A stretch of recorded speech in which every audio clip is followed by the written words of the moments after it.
afternoon, lobster lovers. Now it's my part of the segment to tell you exactly how we serve the lobster. The first thing you have to remember is to keep the butter warm in a butter warmer. You don't need to warm the butter and then pour it into the butter warmer on the stove. Don't dirty an extra pan. Just put about this much butter into the warmer, as you can see, and light it with a tea light, and it'll be melted by the time the lobster's ready. Do it about the time the second boil comes around, and you will have nice hot piping butter for your lobster. Thank you. Well, because one of the first things that Mushrooms. a good lobster eater needs to take care of is the tools that he uses. We have, this is from Binford. This is the Binford 100. It's made of high tensile strength plastic and has little grippy things in there too. This is a more classical design. It's made of stainless steel. It's a little embossed on here. he's been Then you need the picky, pulley, pinchy thing. That's to get out of the little itty bitty spots. So I'm ready.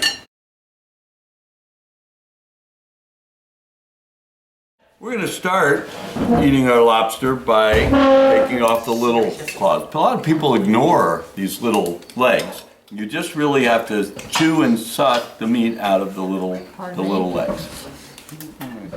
So after you get done with your arms, the next thing you want to do is really some delicious meat on a lobster is you just pull off the claw. And before you get to the claw itself, you really want to focus on the what we call the knuckles. And just take the knuckles off of the claw, crack. This is a new shell claw, so it's easy to crack. You don't need a cracker. And just take the meat out of the knuckles and enjoy. It's some of the best meat on the lobster is what we call the knuckles. Your next wonderful piece of lobster comes from the claw.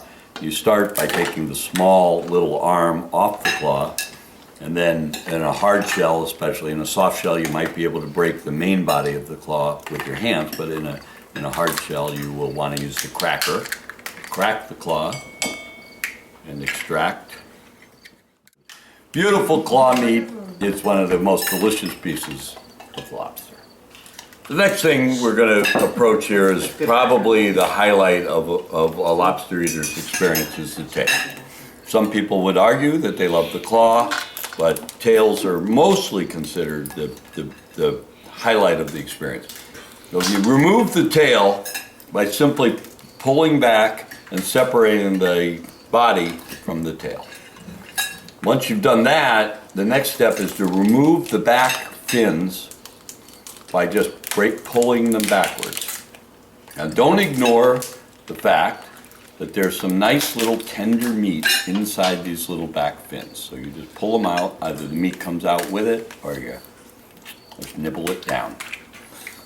Once you've eaten the back fins, the next step is to get the meat out of the tail. The easiest way to do that is the old, I don't know what else to call it, the old goose.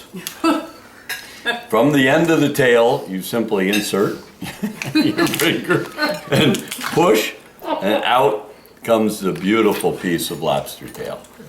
Once you have the tail, you take the top of the tail, the top covering of the tail, you grab the front of it. The green stuff is called tamale. It's not bad. Some people like it, some people don't. Don't worry about it. And you pull the top portion of the tail off.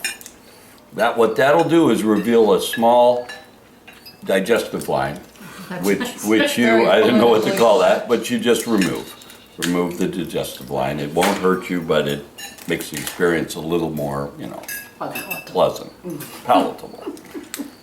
And that is how you prepare a beautiful piece of tail. Both the top skin portion, which isn't really skin, it's meat, and the tail are edible, and it's the best part of the lobster.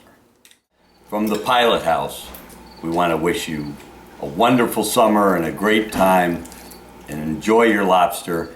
And the best part about being a lobster cook is you don't have to clean the pots.